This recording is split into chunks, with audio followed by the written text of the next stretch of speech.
DDI record toolset. Hello, my name is Armando Dominguez. I have lived and worked for the past 20 years as a computer specialist in the Federal Aviation Administration in the city of San Diego within the state of California, which is part of the United States. I have spent the last couple of months developing a software application called DDI record toolset, also known to us in the FAA as the DIRT tool. I will be covering quickly the DDI administration responsibility challenges and the solution I created for our team. Responsibilities is to create, modify, and delete DNS resource records, create, modify, and delete DHB objects, and create, modify, delete IPAM records. Challenges. So within the last couple of years, our team has worked on migration of our old DDI software solution from one software vendor platform to a new software vendor platform.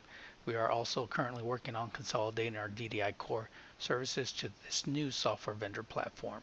The new software GUI is not user-friendly when it comes to creating and updating database objects with extensible attributes, also known as EAs.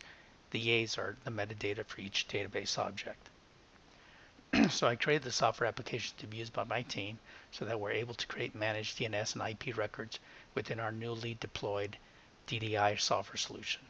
The intent of my software program was to make it easier for the DDI technicians within my team to be able to manage the DNS and IP records within my organization.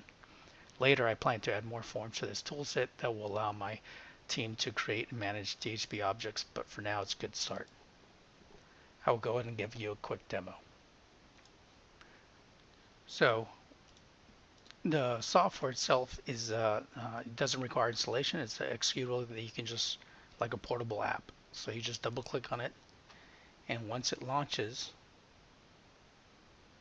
it takes a few seconds, you'll have the ability to create records, update records, delete records, search for DNS records, search for facilities using location identifier or facility type, which is what we use in the FAA to identify facilities, and then also search for IP records, and also update facility information as well. And that's it.